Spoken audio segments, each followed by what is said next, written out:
এ ভাই একটা মজার কথা জানোস? কি কথা ভাই?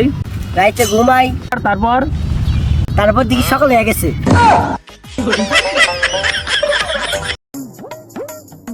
আপনি কি জীবনে টাকা ইনকাম করতে চান?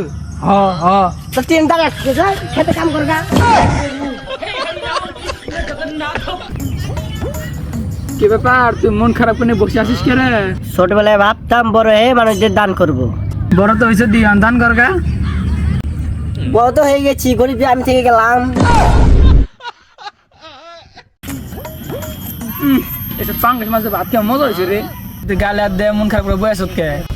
ভাবতাছি তোর বেশি বর্তমানে খামু, কতদিন ধরে বেশি ভর্তা খাই না রে।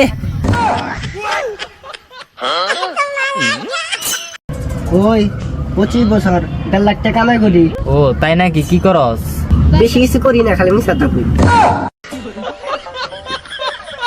এ বন্ধু, তুই এত মোটা কে রে? আমার বাড়িতে ফিস নাই রে। ফিজ নাই তাই কিছু রে। যার আনন্দে সব খেলা লাগে, বন্ধুটা জায়গা। ভাই তোর কি হয়েছে? কাশার আগা হয়েছে রে ভাই। ও মানুষের যেত বড় রোগ হই, কাশার আগা যে জীবনে না হয় রে। কে? পরে কমনি রে।